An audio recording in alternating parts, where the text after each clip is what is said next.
Yo, what it do? NFL Spotlight, Tennessee Titans. What's up, Remy? How you doing, man? Dude, doing all right, dude. This is Tighten up. our last video of the AFC South. Tighten up. Hope by now, hopefully you've watched the other ones. But tighten up. They kind of a brief overview of what happened last year. Injuries happened. The quarterback position happened a little bit. Love Ryan Tannehill to death, but he kind of fell flat on his face. They had an insanely good team. We were kind of hyping them up all year. Remember, we're on that bandwagon. Mm-hmm. We love the roster. We love where they're at. And they just didn't end up getting it done. And then they were the 1 seed, ended up losing. Yeah. I mean, the Titans have become – we talk about it a lot in the NBA, but the Titans have become that team in the NFL where it's like I don't really care what you do in the regular season anymore. We know you're a good regular season team. We've seen it for a couple of years now. We know they can win regular season games. It's all about what this team can do in the playoffs. And it's weird because, we talk about the old adage in the NFL is running the ball, controlling time of possession, playing good defense usually leads to a lot of success in the playoffs. Mm-hmm. That is this team's forte, and they still don't have success in the playoffs. So it's kind of odd there. Of course, I think, the moves that this team made, we'll start with the big move of trading A.J. Brown away. I don't love it. I don't love that move at all. I think you're a team that's that close to trying to get over the edge. And you don't want to take a step back. You don't want to take a step back. And I think A.J. Brown, one of the best young receivers in the league. And listen, at the end of the day, that's what the wide receiver market was. What A.J. Brown got paid, that's the new wide receiver market. Everybody else in his draft class got around the same money. That's just what it was. I didn't love that they moved on from him like that. Now, of course, they go in, they bring in Robert Woods, who missed half of last year because of injury, but he's been a really good player over the past couple of years for the Rams. And they draft Treylon Burks, who upside is massive with Treylon Burks. Now, there's some question marks. He's had some issues with conditioning and stuff early on, but he has a very, very high ceiling for a young kid like that. So we'll see. And then, of course, they draft Malik Willis. I don't know what that necessarily means for the near future, but clearly I think they are looking out a little ways.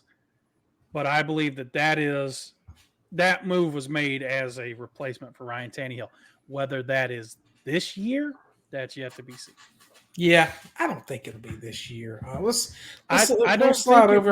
don't think it will be either. But if they, think this team is. I don't think this team's going to struggle that much. I agree. I don't think they're going to struggle that much. But I'm just saying, if something weird happens and this team starts 1-3, you're going to start hearing it. You're just going to, because Tannehill's taking a lot of heat. I mean, as much as people hyped him up for the good years, last year he started taking some heat. And then you put Malik Willis in there and realize that Tannehill's just a better quarterback than Malik Willis. That's the risk you got to take sometimes. So we'll see. But, like I said, I don't see that happening this year. But Malik Willis is a very raw quarterback. Very raw. Very raw. But, there's a lot can of make plays. There's some physical talent there, yeah. So we'll see. Like I said, I don't think it's this year, but the writing's on the wall clearly for them to move on from Ryan. I think it's a next year thing. Yeah, I think sure.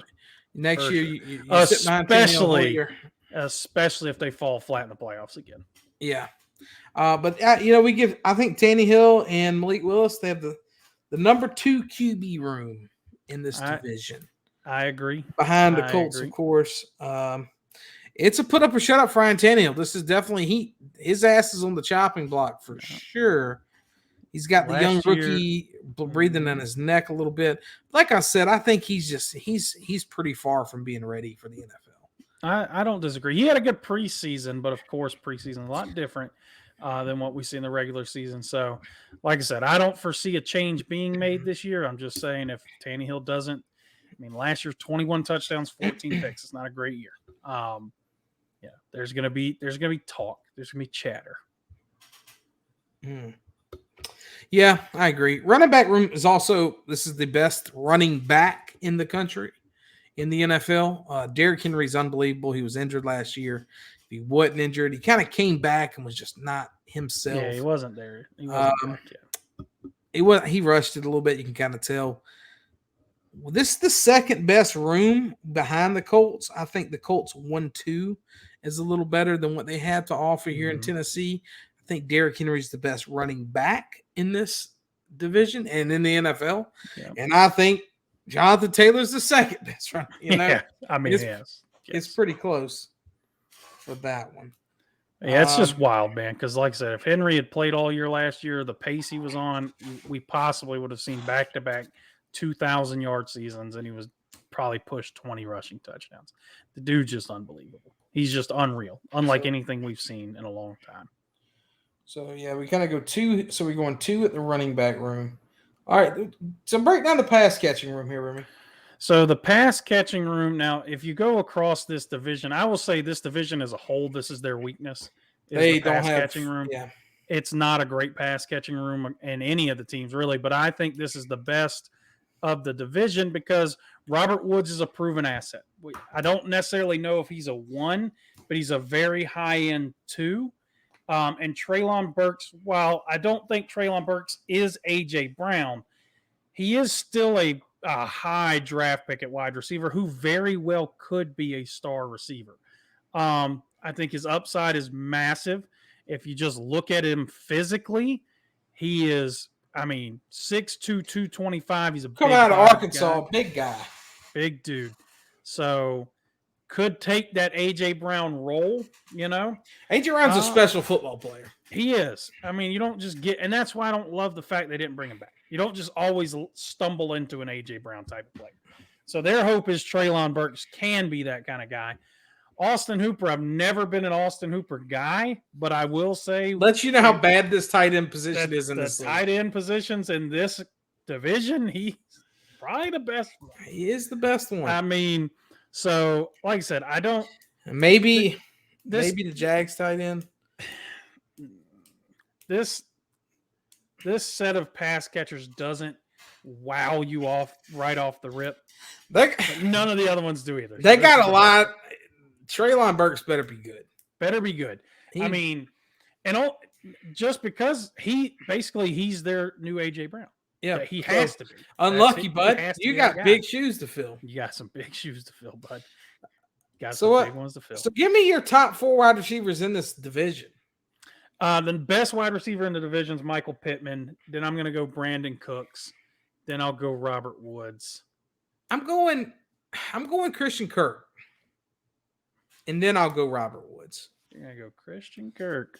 I'm going Christian Kirk, then Robert Woods. And we kind of broke down him and Jags. So that's my top 4. But just replace 3 or 4, and they're right there with each other. Yeah. We shall see. On Christian Kirk gets a chance to actually be a focal point of an offense. Maybe he'll shine. Maybe he'll shine. But I'll stick with mine. That was one of those fantasy things where it's like, he's got to, right? Before the injury season last year for Robert Woods, he had gone 86 catches for 1,200 yards, 90 catches for 1,100 yards, 90 catches for 936 yards. So, okay, I'm gonna go Robert Woods 3, and I'm gonna go Christian Kirk 4. Fair. I'm gonna flip that. Now, Woods has to come back from injury, though. So yeah, he's not a young dude. Robert Woods has been doing it for a long time. He's been doing it for a while. Robert Woods is that magical age of 30, and he's coming off a season-ending injury. So maybe he's not that dude anymore. Maybe Christian Kirk does shine a little bit more. But if you're asking me right now when the season starts, I'm going to go Pittman, Cooks, Robert Woods, Christian Kirk. Okay. And Treylon Burks might be better than all of them by the time the year's over with.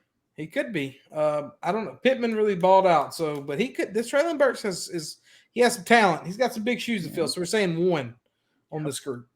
Yep. Okay. O-line. They have Taylor Lewan, one of the best left tackles in the game. This is a very solid offensive line, very sturdy. They did trade for Dennis Daly, and they slotted him in a guard, which is kind of scary for me. Nicholas Pete, he's big boy. Nate Davis, he's pretty damn good. Listen, it's all about pushing people around for this. Yeah, for Ben this Jones. offensive line.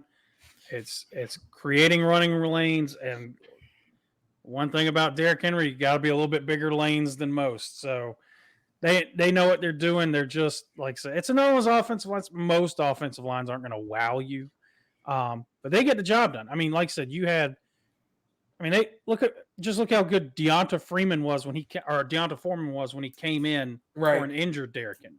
So this offensive line this is the best offensive line in this division. Yeah, and they have some pretty solid ones. I like the Colts. We talked about how good some Colts have some studs. Mm-hmm. We like the Jaguars. But the Jaguars are kind of stuck together. But we're going to go Titans 1 and O-line. I just know what I'm getting from the Titans. It's their thing. To be a 3-4 D line, this D line's okay. This D line's pretty good. It's pretty good. Jeffrey Simmons is one of the best football players you've never heard of. Yeah, he's for those of you that don't pay a ton of attention, for a 3-4 defensive lineman, this kid is a holy stud. Shit. I have another guy. So 9 sacks. Yeah. Archery. Yep.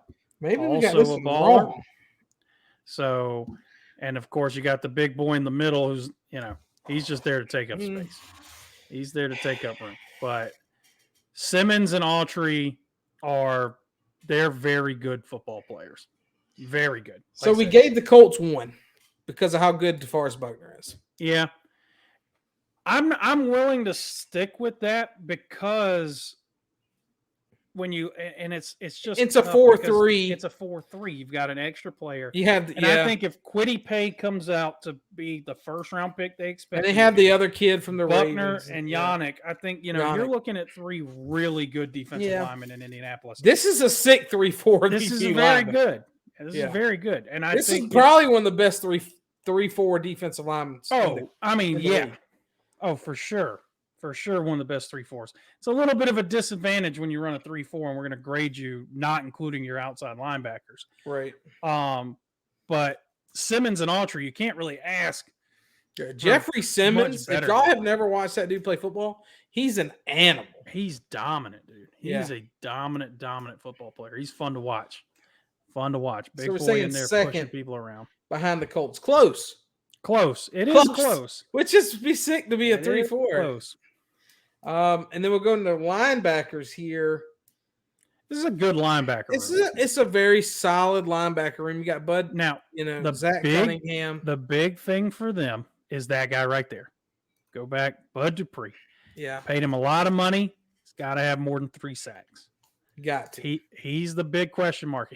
So Bud Dupree, of course, was a first-round pick for the Steelers, and he never really panned out until his contract year. And his contract year, he blew up. He had, I can't remember how many sacks it was that last year in Pittsburgh, but he had a massive year. It's a huge contract to come over to the Titans, and last year just didn't really get it done. But Harold Landry's a good football player. Zach Cunningham's a good football player. Harold Landry is a little bit better than a good football player. No, he's very he's good an animal. Player. Yo, this division has some stout ass linebackers. No, they for sure do. I mean, you got the numbers up there. Landry last year, breakout, 12 sack season. Now, like I said, if Dupree can do his part and be a 9-10 sack guy, then you're looking at pretty dominant edge rushers. Zach Cunningham is he's a 2-down middle linebacker. He's a run stopper type of guy. That's been his MO his entire career. This is tough. I mean, we have to put him at 3 because we got Jags 1, Colts 2. But this is a very good defense. If Bud Dupree turns the corner, this could be the best linebacking. It could be. It could be. Just kind of if Bud Dupree puts up another stinker, then they're 3. Then but they're still a good 3. Right where they belong. They're still a good 3 though. There's just a good ass linebacking core, even with 0 production you got out of Bud Dupree. Yeah. I like Bud Dupree. I think Bud Dupree's a talent. I mean, he's got all the physical tools. Like I said, you saw it the 1 year. Now, there is an argument to be made of, he did all of this opposite of TJ Watt. Who's unbelievable. But Harold Landry's also very good. He's no TJ Watt. But I mean, yeah. So I'm looking at Bud Dupree's last It's last a 2 big years in year for Bud Pittsburgh. Dupree. Massive. So his last 2 years in Pittsburgh, he had 11.5 sacks, and then his last year he played 11 games, had 8 sacks. But Mhm. before that, he was a 4 or 5 sack guy. They need him to get back to that 8 to 10 is where they need him. And then this linebacking room could be special. Could be special. So we're saying 3 on the backers, but lots depending It's on Bud Dupree close. to make that step. Close 3. Close 3. Now this secondary is strong. It really is a very strong secondary. Kind of it's a league of its own a little bit. Caleb Farley, I really like. I think he's going to be a great football player. This is the year for him. He was projected maybe the best corner in last year's draft, but he's had injury issues. Big injury question marks. He's had, I think, 2 back surgeries already in his life. Yeah. But talent wise, he's got Christian all the Fulton, talent in the world. He's a great player. So if he can stay healthy, along Kevin with Fulton and Byard's one of the best safeties in the game. Now, Monty Hooker, he's a solid safety as well. Yeah. I really like this secondary. I do too. I think this is the best secondary in this division. I think the secondaries across this division, there's some holes in there for each one. But I like this one. I mean, if Farley stays healthy and shows the potential that he had coming into the draft, I think this is a runaway best secondary in the division. Yeah, I think I said I think this is definitely. I think you have the Titans, who's one of the better ones in the NFL. Then you have a Colts who has some holes, but they have a pretty solid secondary, and it's a big step down, but solid. And then you got Jacksonville, who are down there, and like the Texans are. Some of their positions we have them 4th. We could have said 32. Yeah, 32nd. 32nd on a lot of these. 100%. So we'll see. But we said in the last Colts video that Colts win the division. We agreed on that. I think the Titans take a step back and kind of a decent step, but I want to say 10 to 11 wins. What do you got? Yeah. I'll say 11. I say 11. I think they're nipping right at the Colts' heels. I think that they're both playoffs. See, I think both these teams are playoff teams. I want to say they take a step back, but to go back to 10 is a drastic go back, is a big step. When you have Derrick Henry, the best secondary in division, the best offensive line in the division, the best pass catching in you know what I'm saying? They just have too many positions where it's just like they do strong. They've got to put it all together. They also have this like weird like snake bitten thing about them, where just weird things tend to happen to this team sometimes. So, but a lot of 1s and 2s for the Colts and Titans. Clearly the cream of the crop in the AFC South. If you have listen, and this is all just us talking, but if you get 100% healthy Derrick Henry for a full season, they could very easily be the best team in the AFC. Yeah, who knows? I mean, he could single-handedly carry them to that. Yeah. So we shall see. I think they're both close. Now it's going to get weird because we're going to have to like really break down. The AFC is wild this year. So there's going to be some really good teams that don't make the playoffs. There's going to be some 10-win teams that might not make it. Oh, for sure. I feel like these 2 teams do make it. The AFC, when we get into the AFC West, it's just hard for me to envision a team with a healthy Derrick Henry not making the playoffs. It is. It really is. He's that good. Tannehill's got to be better. But I still think it's a playoff team. I can't look at this roster and say it's not a playoff team. I mean, there's just second QB room, second running back room. But I mean, the best running back in the NFL. Number 1 pass catching in the AFC South. We say best O-line, second best D-line, third best backers, but could easily be 1 backers. The best secondary. This team is loaded. They are with talent. The big question mark is Ryan Tannehill. 21 touchdown passes in today's NFL to 14 picks. It's just not going to get it done. It's not going to get it done. It's just not going to get it done. And I think that's where they set this up. But 12 wins and 11 wins, they're right. That's a coin flip, bro. It is. I believe it is. I think these are 2 very good teams. Titans are right there. These are 2 teams that we kind of been blowing we've been tooting the trumpets for these teams. Last year, the Colts let us down at the end, which if the Colts would have snuck into the playoffs, they would have been hell. they would have caused some problems. They would have been a problem, dude. I'm telling you. Well, I mean, you move on from Carson Wentz, and it's just good things all around. So we'll see this year with Matt Ryan. But like I said, I think Tennessee, the talent's still there. If this team still had AJ Brown, it would be like 13-win team. I'd be like, okay, 13-win team. Moving on from AJ Brown's tough. So that's where I think the step backwards comes. I think Ryan Tannehill last year, even with AJ Brown throwing was still 14, yeah. Without him, we got to see. We got to see. And this Treylon Burks, he got some big old shoes to fill, my guy. That's it. And that's it for me and Remy with the AFC South. Make sure you hit that like button, that subscribe button, hit that notification button. It'll notify you when we drop new videos. Next up is a doozy. AFC West. It's going to be tough. It's going to be tough. That one's going to be tough. We will see y'all later.